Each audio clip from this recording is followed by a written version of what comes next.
All right, hey, what's up, guys? Coach Mac, Play Fast Football. All right, today I'm just going to do a little quick video on some kickoff issues that I think most people run into. It's certainly one of the issues that we run into with poor kickoff coverage.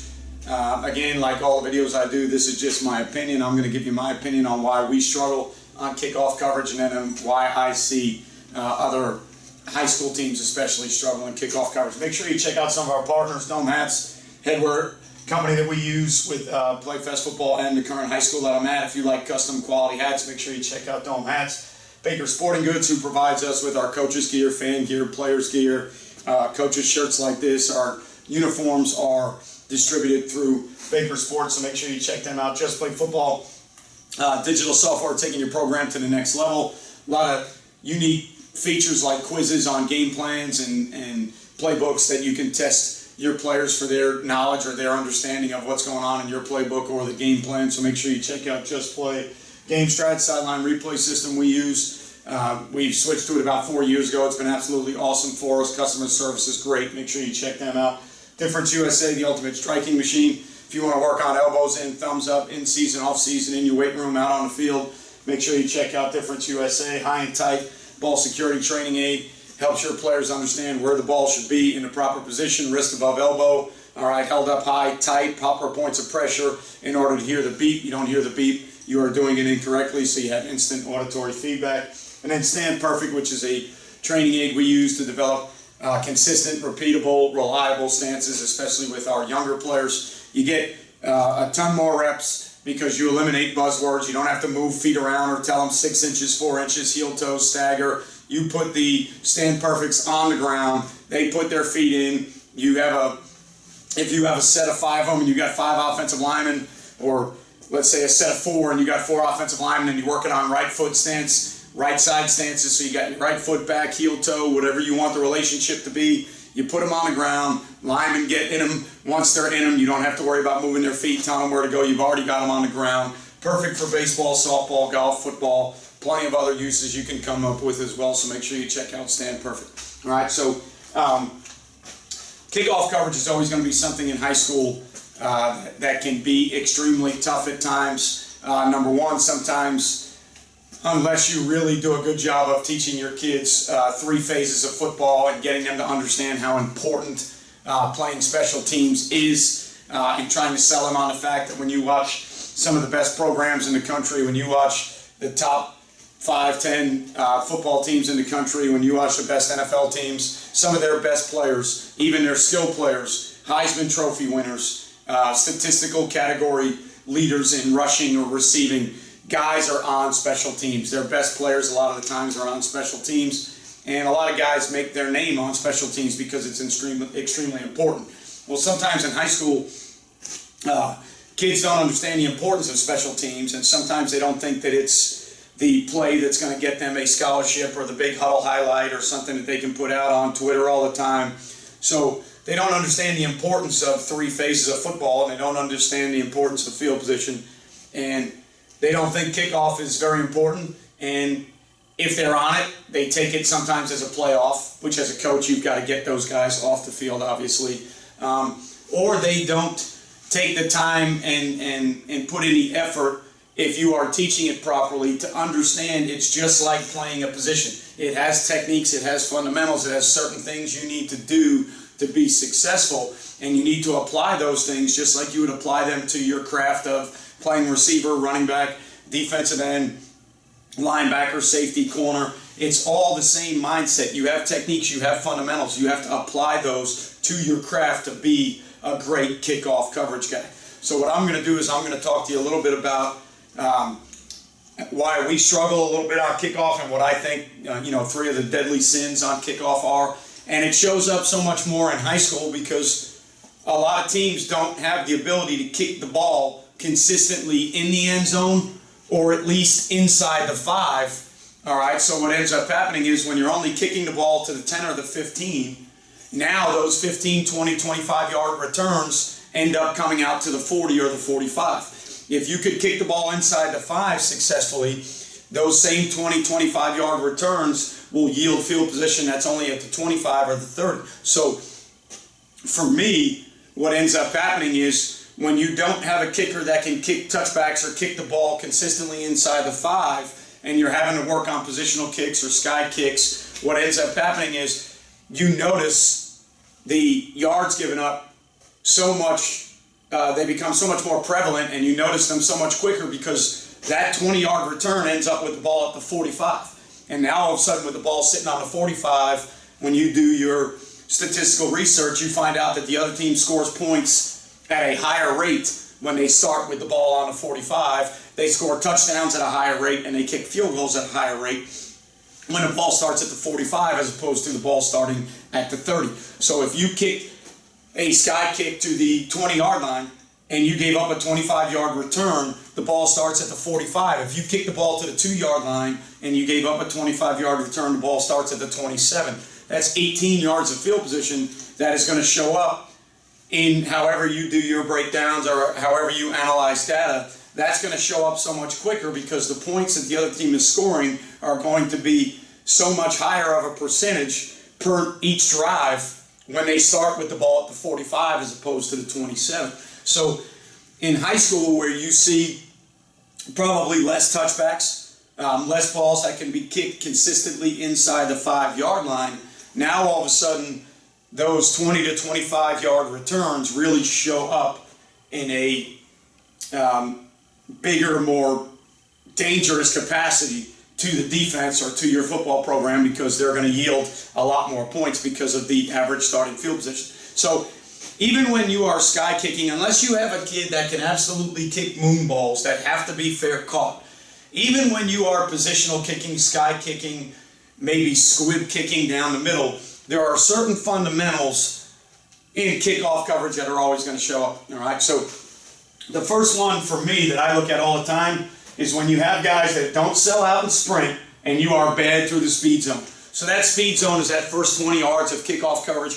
That's when you're trying to get your guys to hit that line, full speed, running full tilt, sprinting 100 miles an hour, putting forth great effort, all right, and trying to get to that first 20 yards in 1.8, 1.9, 2.0, whatever your number is. Everybody has a different number.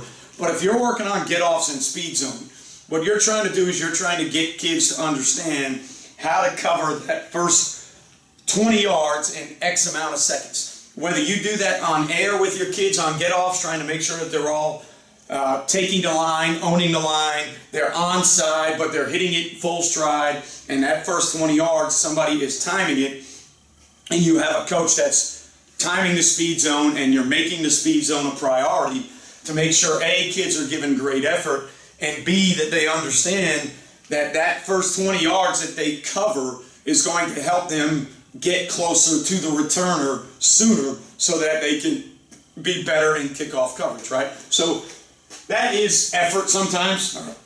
All right, that is guys that claim, quote unquote, they're tired. Well, if you have defensive guys mostly on kickoff and they're not on the offensive side of the ball, if the offense scores a touchdown, those defensive players should not have been on the field. When they go out there for kickoff, being tired shouldn't be one of their excuses. Now, if you have guys that play both ways and play 60, 70 snaps a game and special teams, yeah, that might be a little bit of an effort issue. That might be a little bit of a fatigue issue. But if you can structure your special teams to where you have defensive players or offensive backups, whether they be fullbacks, tight ends, wideouts, bigger wideouts that can tackle a little bit, whatever it may be, backup running backs. You see it in college all the time, backup running backs that aren't the bell cow starter.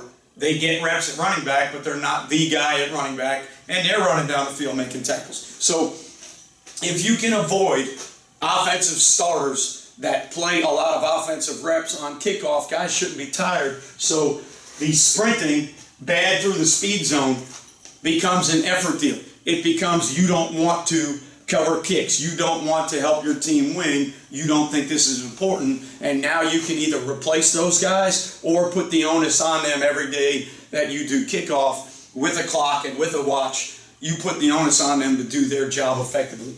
Okay? The second thing is improper block avoidance at that first level. So when you're going through the speed zone, one of the things that you want to make sure guys understand is that's an area where we want block avoidance. Okay, yes, kickoff is a physicality deal, but to run down the field and try and run over guys at the first level, all right, all that does is slow you down in the speed zone. All that does is slow you down, even if you effectively run over somebody at the first level. Yes, it's physical. Yes, it gets people excited, but you have slowed down your ability to get to the ball carrier, and ultimately in any defensive position, special teams or defense, getting to the ball carrier as quickly as possible is the ultimate goal of the defensive player. And on offense or special teams, I would tell that frontline kid, hey, look, if you get ran over, if that guy has to go through you and over you,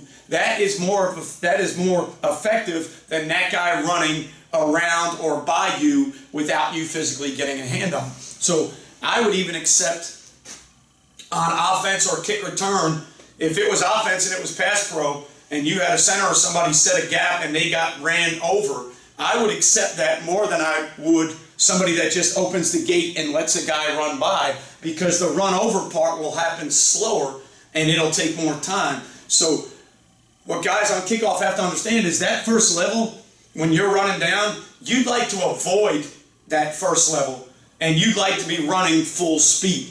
All right, so when you run somebody over, as good as it looks on film, as much of it may make a mental impact on somebody in the game because you are physically, all right, defeating that person and running them over.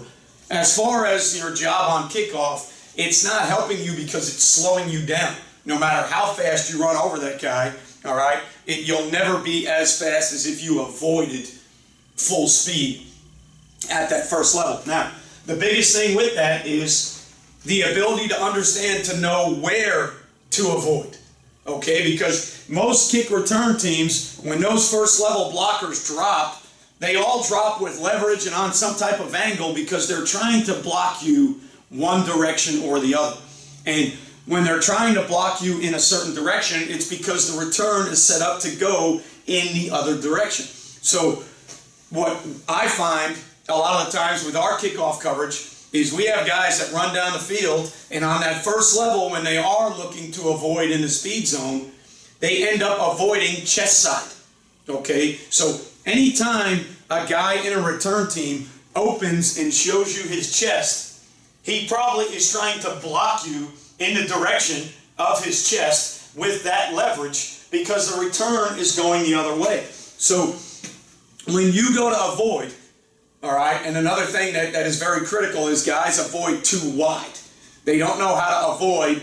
You know, you see in college or the NFL, you see guys do drills and they make them dip and rip and pick up a towel or a tennis ball to get them to understand not only how to avoid butt side, right? Butt side, because that is where that player doesn't want you. And then how to avoid tight and get back on your track.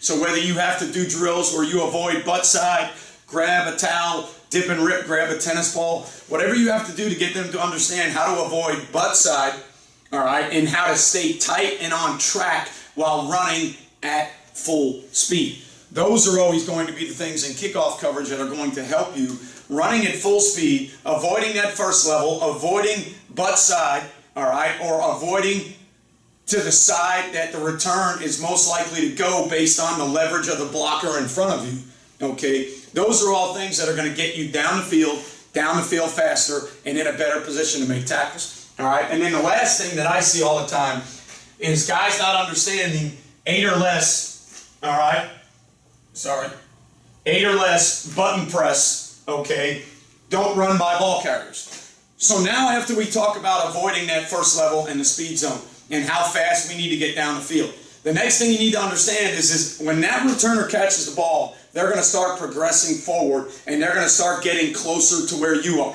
As you approach them and they approach you, that distance is now shortening, correct? So when you think about that, as I'm running down the field that way and that returner is now running back at me this way, that distance is getting shorter and shorter. For me to just continue running by the returner, all right, so if the returner is running up the middle of the field and I'm running down in my lane, for me to run full speed and continue running by the returner doesn't do me any good, okay? For me to then, as I get inside of 8 or less, all right, for me to block avoid butt side doesn't do me any good. If I'm 8 or less and I avoid a block, that returner is going to run right by me. So now when I get to that second level and I start to get closer to that returner, that's where we now have to teach guys, you're going to have to take blocks on. All right, and now you're going to have to butt and press that block, get rid of it, and make a play. Okay, so you've got several different things that have to happen in kickoff coverage for guys to be successful. They've got to run. All right, they've got to put forth effort. They've got to know how to avoid in the speed zone. They got to know what side to avoid. And then they have to know as they get closer to the returner, okay, as they get closer to the returner, they have to be able to butt and press blocks, all right, to make plays. The average young football player or the average high school football player thinks that the more they are unblocked, the more plays that they are going to make. The toughest thing to teach young high school football players is how to defeat blocks and make plays. Because when you start to play good football teams and you start to play good coaching staffs, they are going to design returns to get almost everybody blocked at some point, right? So you're trying to avoid blocks early, but then you're trying to defeat and destruct blocks later in the down to make tackles. Because not everybody is going to run free. Not everybody's going to be unblocked. Now, a lot of times in kickoff coverage or on kick return, what do you see? You see a lot of unblocked players making plays. Why? Because kick return is very tough to teach in high school. Getting front line guys that are fast enough and physical enough to drop with proper effort, proper leverage, and then have the willingness to stick their nose in and stay and maintain on a block is tough to find and tough to do. So a lot of times on special teams, high school, college, NFL, you see a lot of guys that are unblocked making some plays. Well, if you can get yourself unblocked with proper avoidance and running really fast and being, having that mindset, and the return team for whatever reason can't or doesn't account for you, and you're unblocked and you make a play, all right, well, that's awesome, okay? But at the same time, that's not going to happen all the time. Good teams, good schemes, good players are going to block you. So now we have to figure out when we get blocked, how we make a play. And what I find all too often in high school is guys get closer and closer to the returner, and they never understand how to break down, button press, defeat a block, and make a tackle. When you finally do get them to run full speed, they run full speed the entire time and they end up running by the returner. How often do you see some guys on the left and the right that run down there and they're running full speed, the returner comes in the middle, and you see 2 or 3 guys on each side of the returner run by him as the ball goes right up the gut?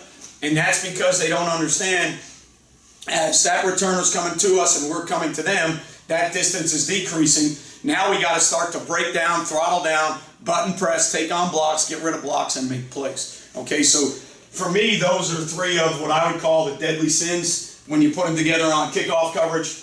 Not sprinting, not giving great effort, bad through the speed zone, improper block avoidance on the first level, all right, or improper block avoidance period, all right, running to the side that the blocker wants you to run, all right, and then not understanding when you get 8 or less, you got to button press, don't full speed run by ball carriage. Okay, so hopefully that helps you guys with some special teams, some kickoff coverage. That's just something that I notice all the time. We are struggling with our kickoff coverage right now, and those are some of the reasons I think we're struggling. Have a younger kicker right now that doesn't have the leg strength to kick it inside the 15, so it's very tough to kick it deep if you're only going to kick it to the 15, unless he can hang it up there forever, because now they're going to field it at the 15. By the time your guys get down there, when you do the math of how long the ball's in the air, what the hang time is, by the time you guys get down there, even if you are making great plays, the ball's going to be at the 30, the 35, the 40 almost all the time, just because of the distance covered for your guys covering the kick, the distance of the kick, and then the hang time of the kick. All right? And again, even if you are directional kicking or squib kicking, your guys need to understand the importance of certain fundamentals on kickoff, or you're still never going to get kicks covered. Even, again, unless you've got a guy that sky kicks it so high that they have to fair catch every one. If you've got that scenario and you've got that kid that can kick it to the 25 or the 20 with that height, all the time, well, then you're going to be in good shape. These things won't show up as much because the other team will constantly be fair catching the ball. If you don't have that luxury of touchbacks and you don't have that luxury of directional sky kicking with somebody that can put a ton of hang time on the ball, you are going to have to talk to kids about covering kicks. Hopefully these things help. All right, I appreciate everything you guys do for Play Fast. Make sure you click on the subscribe button. If you're not a subscriber, make sure you turn your notifications on so you know every time we do a video or we go on YouTube Live. Thumbs up, thumbs down if you like this video or don't like this video. Again, every video I do is my opinion on what I think about the game of football and things that I've learned in the last 25 years. By no means are these the be-all, end-alls of kickoff. By no means am I a kickoff expert. It's just my experience in 25 years of doing it, things that I think hurt us, things that I think help us. Leave a comment if you agree or disagree. As long as it's about football, I respond to every comment that's in there. It's your opinion. These videos are my opinion. That's what makes the platform so great. So if you have an opinion, by all means, even if it's different than my opinion, don't be afraid to share your opinion, because if it's opinionated about football, I'm always going to respond. I'm always going to try and have some type of conversation. If it's a comment just trying to get you noticed or to get somebody to your site, or it's non-football related, then I'm probably not going to respond, or I'm just going to respond and say, hey, thanks for watching, because there's no need to argue about something when that's your primary goal is to set up to argue. So leave those comments. I love responding to comments. I love setting up conversation between people that watch the videos and myself. If it's a comment about a video that you want to see done and I can do it justice, I will always try and do it. Hopefully your season's going well. Hopefully you're staying healthy. Hopefully the pandemic and COVID stuff hasn't affected you. Hopefully you don't lose games and you continue to have some success. So thank you for what you do for Play Fast Football. Remember, you won't play well until you play fast, and I'll see you guys next time.